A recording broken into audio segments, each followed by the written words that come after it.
Hello, welcome back to Rogue Startups. I'm your host, Craig Hewitt. Today is a solo episode, solo journey with me, just sharing a bit about what's going on with my business, with me personally, with Castos, and in my kind of journey as an entrepreneur.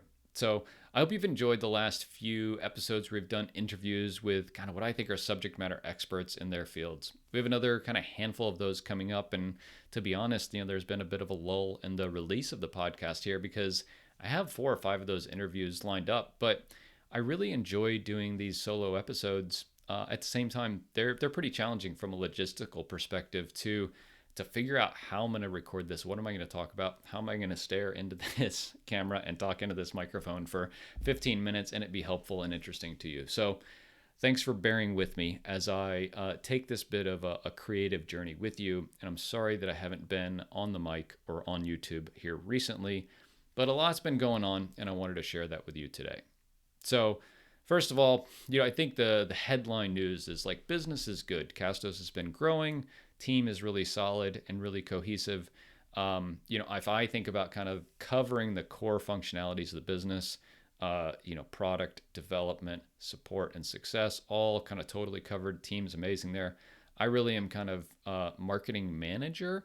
We have Dennis, our amazing writer, who's been doing a lot of the content. He's been doing some kind of partnership outreach as well. And then I'm really owning sales, which is a really good fit for me. I like sales. I'm pretty good at it. I'm effective. And our sales volume is not so high that we need a whole big old sales team to kind of cover the amount of leads that we have.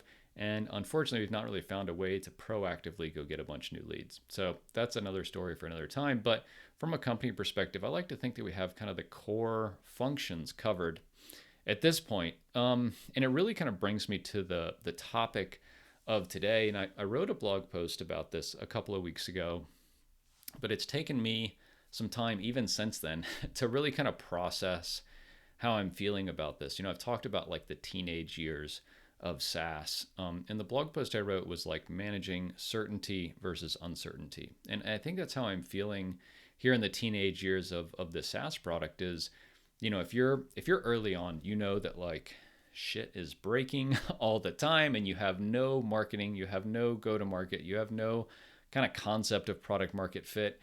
And as a result, because everything is broken and you don't really have any kind of assets or resources or momentum, it's really clear what you got to do, right? You got to put one foot in front of the other every day, and you got to march towards this goal, which is just like sanity, right? It's, getting across the desert is just the goal. And it's actually pretty clear, right? The desert is over there, and the end of it is pretty clear. And when you get to call it 20K MRR or 50K MRR, you can hire a team to take care of some things, and churn will be lower, product market fit will be achieved, and you'll have a pretty good sense of like what the business should look like, right? And what your journey as a founder can look like from here.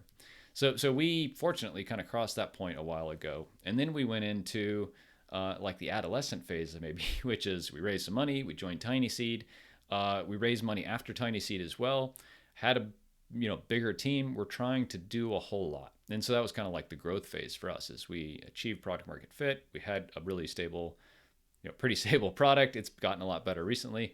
And then really tried to scale. And I got to say, like, transparently, like scaling didn't work out as well for us as we'd hoped, right? And I don't really know why, but that's not really the point of this.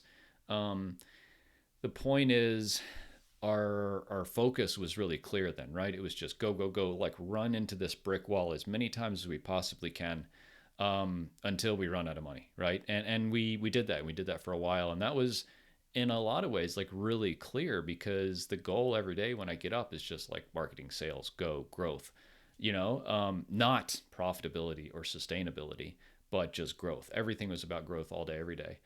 And like we've come out of that mode a little bit, right? We're a profitable company.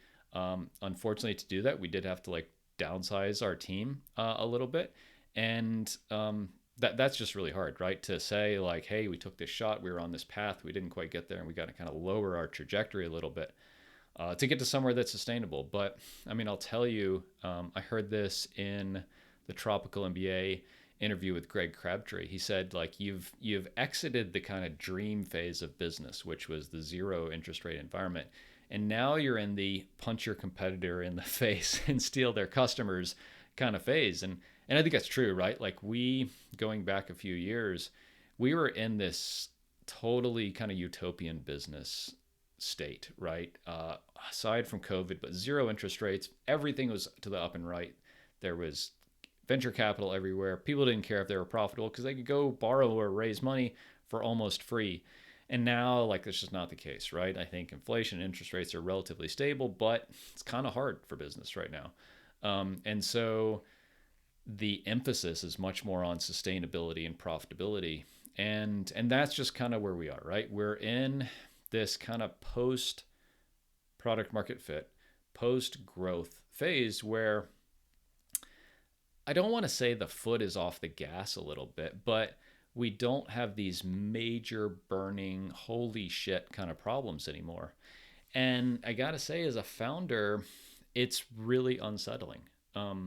I, like my daughter, thrive in chaos to a fair extent, right? I thrive in saying, holy shit, how are we going to make payroll this month? Or how am I going to close this customer? We got to close this customer. We got to improve this, one metric.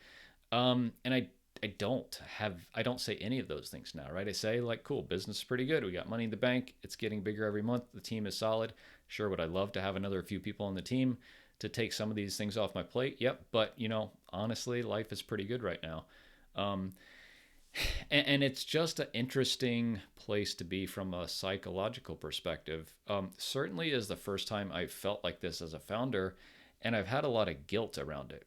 I think I've wanted to record this episode for a long time, but having investors, being part of Tiny Seed, and them hearing something like, business is pretty good. I know we're not growing a ton, but 1-2% a month is like pretty good, and I feel okay about it. I am not going to go kill myself to figure out some crazy growth strategy to get us to 3 or 4 or 5% a month. But that's really where I am, and maybe it's because I'm jaded, right? Maybe it's because we tried and we tried and we tried and we tried and we couldn't find that thing. Maybe that's it. It's possible that the boat I'm in just isn't that great of a boat, right? Maybe the vehicle or the opportunity that I have in front of me this is just what it is. I don't know. I put out a tweet the other day that says, if you're not growing 30% year over year, you should pivot or quit. And I think this is kind of related, right? Is I'm kind of saying, this is what our business is. We're in a competitive industry. Fuck, everyone's in a competitive industry. You better hope you're in a competitive industry. But I'm kind of saying like, cool, this is just what the business is. We've grown at the same kind of absolute level almost every month of our existence. It went up a little during COVID. It's kind of flattened out a little bit now. But I kind of say like, this is what the business is. And so for me as a founder, there's a lot of guilt in that because I want to change the world. I want to sell for $50 million kind of person. And that's not the path we're on. Like, and I think with the realization I've had is like, it's not the path we're on. And I think that's just not the boat we're in. And so that's kind of been interesting, and then I take a step back and say, fuck, I am super grateful to have Castos, pay my mortgage and for my kids to go on vacation and, all this kind of amazing stuff. And for me to have the freedom to live wherever I want and travel and do all these amazing things and have time to record a podcast at 2:00 in the afternoon. And for us to employ folks who, this is their livelihood and pays their mortgage too. And we're growing, right? But we're not growing like crazy. And so, on one hand, really grateful, feel really great about the opportunity and the situation I'm in. The other hand, do feel guilty to say like, man, I wanted that big, huge, amazing thing for me, for my kids, for my kind of legacy. And kind of realizing that like, maybe I'm not willing to do the things that we have to do to get there at this point. And that is like risk the health of the business or the profitability of the business, raise more money, work 80 hours a week. Maybe I'm just not willing to be the person or the founder that it takes to get to that point. Maybe that's it. But, I know this is a bit rambly, but I did just want to kind of share how I'm feeling because in a previous episode, I shared a little bit of this, but my thinking has evolved quite a bit since then. And kind of getting back to the certainty versus uncertainty bit, at those first two levels of the business, right? Getting to product market fit and then entering the growth phase, it's really clear and it's really certain what you're doing every day.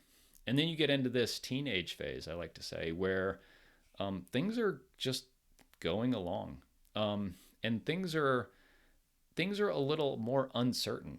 I was sitting around earlier today saying, shit, what am I going to do today? Like, I don't have these burning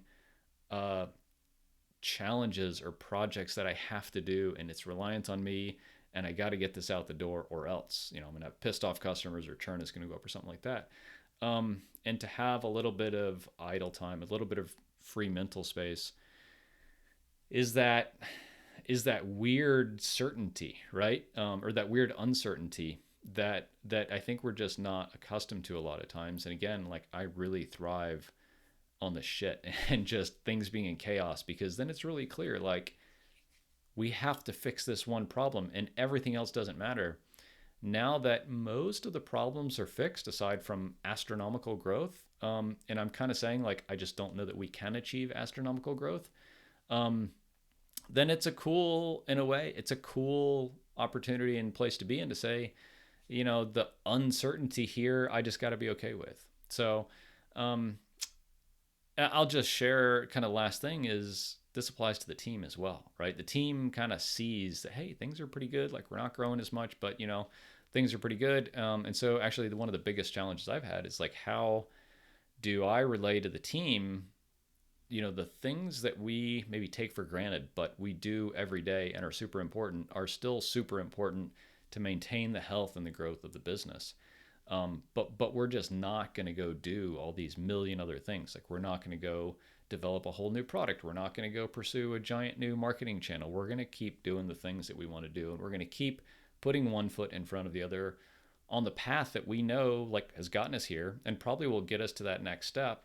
It might not get us 50 steps ahead, but it'll get us that next step and the step after that. And that's the talk track and the thought process I'm on with the team, because I've kind of come to terms with it myself. Is that's who I am, that's the business I'm in, and that's the path I'm on.